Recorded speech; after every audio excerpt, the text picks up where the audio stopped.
Jai Swaminarayan. Good afternoon, all my dear students. Hope you all are fine in this pandemic situation. Now, I hope your study is going well. You just now today we are going to learn about the sampling of analog signal. Prior to that, we just recall our previous lectures.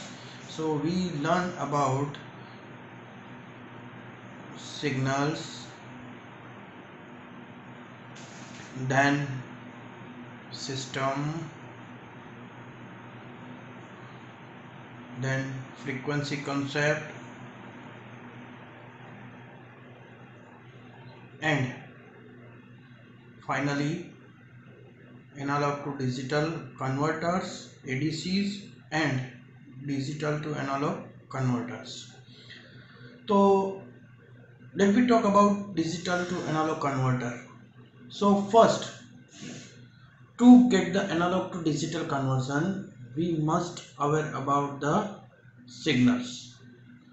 So this why digital to signal conversion is required. So we all know that it's a first process of digitization of signal.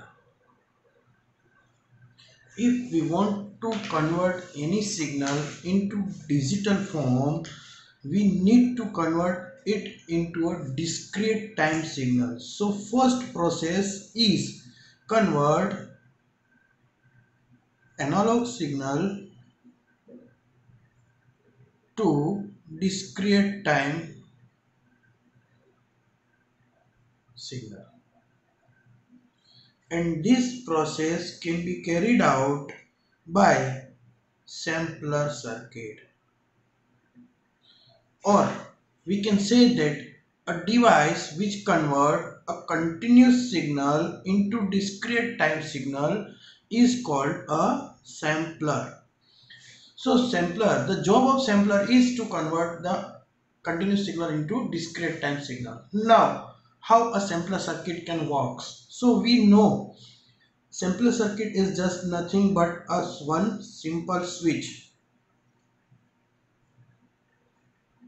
How a switch will, when switch is equal on, means when we make get a switch is equal to closed switch, we are getting input is equal to output, and when switch is off, we are getting output is equal to 0. So let we are taking just a graphical way. If we are just our input signal is just like that, half wave of our sinusoidal, and we made switch on and off three times between this half cycle duration. So what we are getting output when switch is on, so we get input is equal to output. When switch is off, we are getting output is equal to 0. Again, when switch we made switch on, again we are getting output is equal to input, and when we made switch off, again output is equal to 0. So we are getting a waveform just like that. So this is a continuous time signal,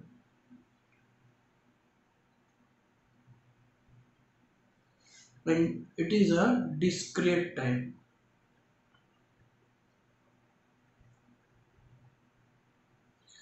So we know the notation. So continuous time signal, in our previous lectures, the signal can be defined by a mathematical expression. So continuous time signal can be expressed by xa of t. T is our parameter, and that is time. So any analog, A stands for analog. So any signal can be represented in terms of time, that is called xa of t, and if it's a digitized, then that can be represented, it is not digital. So right now we can write it like that, xn. Why n? Because it's a digitized and we are getting a sample or a number of our input signal, so it can be represented in terms of xa. When switch is equal to on, we are getting xa as it is, input is equal to output, so xa of nt. So number n represents a particular number and t represents the sampling time. So during that time we are getting xn is equal to xa. So where? So now xn is our discrete time signal obtained by taking samples of the analog signal xa of t, where every t second we are taking a sample. So that's why at each time we are getting a sample of xa, and that is equal to xn, right? So the time interval t between successive sample is called a sampling period or sampling interval. So this is called a capital T. At each time we are getting a sample, so that is equal to sampling time. So between two samples we are getting a one sample of our signal, so that is called a sampling interval. And sampling interval is also can be defined as a sampling rate or sampling frequency. So sampling rate can be defined samples per second. How a sampling rate can be defined? So we know that the sampling rate, so sampling rate is equal to samples per second.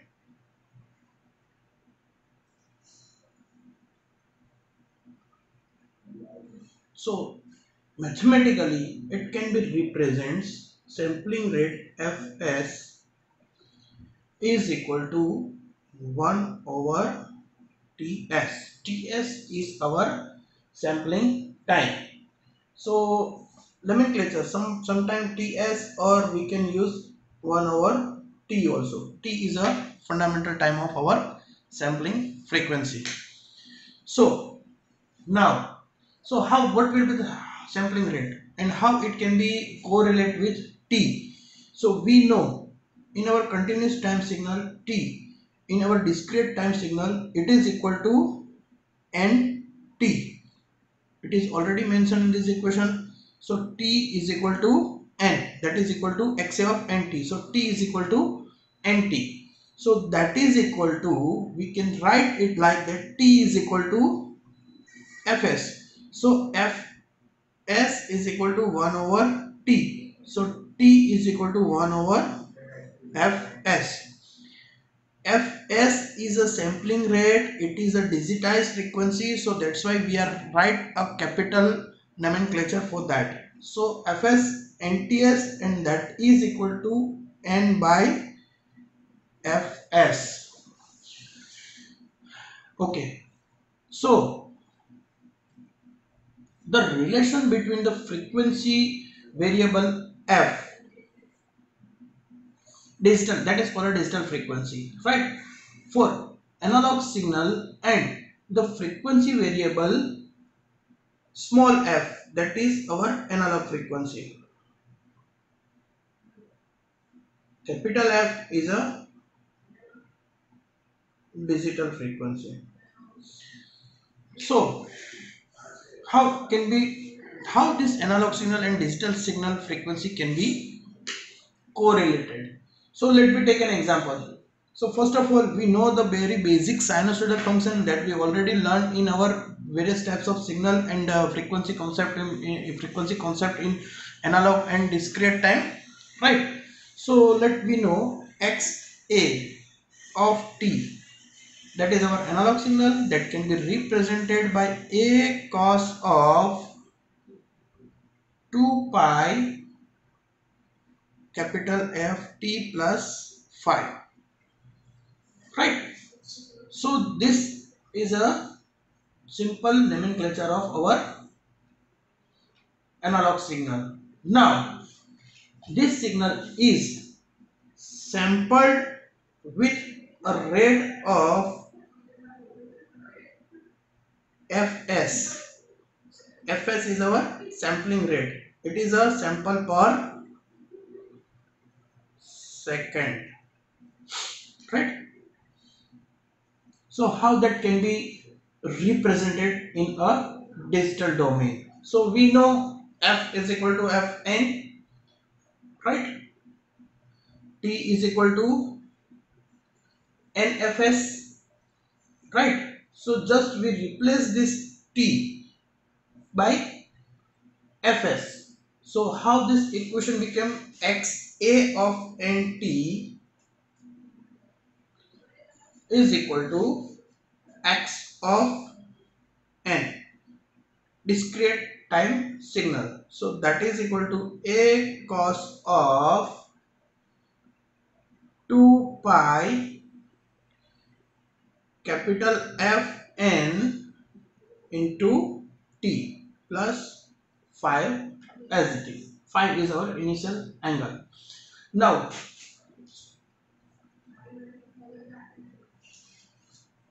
t is equal to nt, and f, how f and fs can be correlated. So t is equal to 1 by fs, we can simply replace this t is equal to 1 by fs. So this equation becomes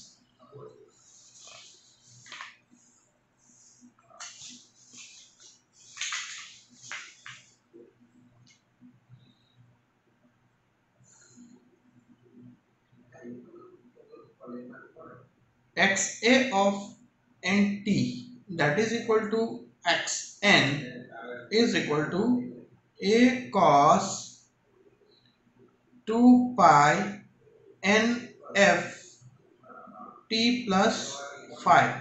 In that equation t is replaced by 1 over fs. T is replaced, we know t is equal to 1 by fs capital T, that is the sampling rate, and this is sampling rate, this is sampling time.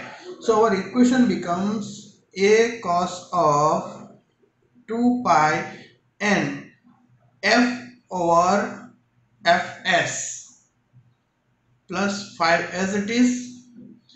So in that equation, now we get a new relation, that is the continuous frequency and our digital frequency. So how did two different frequencies are correlated? So let me define a simple one f, that is our that is our variable frequency, right? So this linearity between capital F and small f are f is equal to f by fs, right? And that is equivalent to our digital radial frequency omega, right? Simple, omega t. Omega is our angular frequency in analog domain. So how, what is the digital domain angular frequency? Once again, new concept is there, how it can be correlated. So the relation between f and fs, f and fs, right? Justify the name relative or normalized frequency, which is sometimes used to describe the frequency variable f. We can use the small f to determine the frequency f in hertz only. The sampling frequency f is known. We recall our previous discussion where the frequency variable capital F, frequency variable capital F, right? So how the correlation between f and capital omega is there? So we know frequency may be anything, so value of frequency f and omega may be anything. So we know that the variable f, capital F, having a frequency minus infinite less than or equal to plus infinite. In similar way, omega, that also having a value of minus infinite to plus infinite. However, the situation is different for discrete time signal, as we know in our earlier discussion. So 1 minus 1 by half, right, is less than small f is less than 1 by half. We know the sampling theorem, that is equal to minus pi less than our omega is less than pi. So we take a half sinusoidal wave and we can derive the formula for that half sinusoidal signal. So by putting a value of this equation omega, we can find out finally 1 over 2 capital T is equal to minus capital Fs by 2, that is less than or equal to F and is less than or equal to Fs by 2, and that is equal to 1 over T, sorry 1 over 2T. So finally, after manipulating this equation, finally we may get a pi minus pi by T is equal to minus pi Fs is less than or equal to omega is less than or equal to pi Fs, positive pi Fs, that is equal to pi by T. But this relation is summarized as we can know the fundamental difference between a continuous time and discrete time signal in the range of the values of frequency variable capital F, sorry, frequency variables capital F, yes, frequency variable capital F and small f, or omega and angular velocity small f. So omega is related with our analog while capital F is related with our discrete time signal. Since the highest frequency in a discrete time signal omega is equal to pi, that we already know how it would be calculated, and in similar way or vice versa small f is equal to 1 by half. It follows that with the sampling rate f, the corresponding highest value of f and omega are, so we can say that f max, maximum frequency, that is equal to fs by 2, but obvious, and that is equal to 1 over twice t, and omega max angular frequency, that is equal to pi f, or we can say that pi by t. Therefore, the sampling introduced an ambiguity, since the highest frequency is continuous time signal that can be uniquely distinguished between such signal is sampled at a rate of fs is equal to 1 by t is f max, that is equal to fs by 2. So any signal can be sampled with the fundamental half of the fundamental frequency. So sampling frequency is minimum twice of our analog signal frequency. So this is a fundamental rule for the our conversion of continuous signal into discrete signal. So then and then we can recover our signal from original signal. So in short, very fundamental, if we look at a very fundamental way, so t is equal to small t is equal to nt, and that is equal to n by Fs, right? So this is a basic conversion formula for xa of t to xn, that is equal to xa of nt. Get it? So this is a basic formula for analog to digital conversion. In our next lecture, we take some of the examples, numericals on the conversion of analog to discrete time signal and how that signal can be again recovered from that discrete time domain signal. Thank you very much.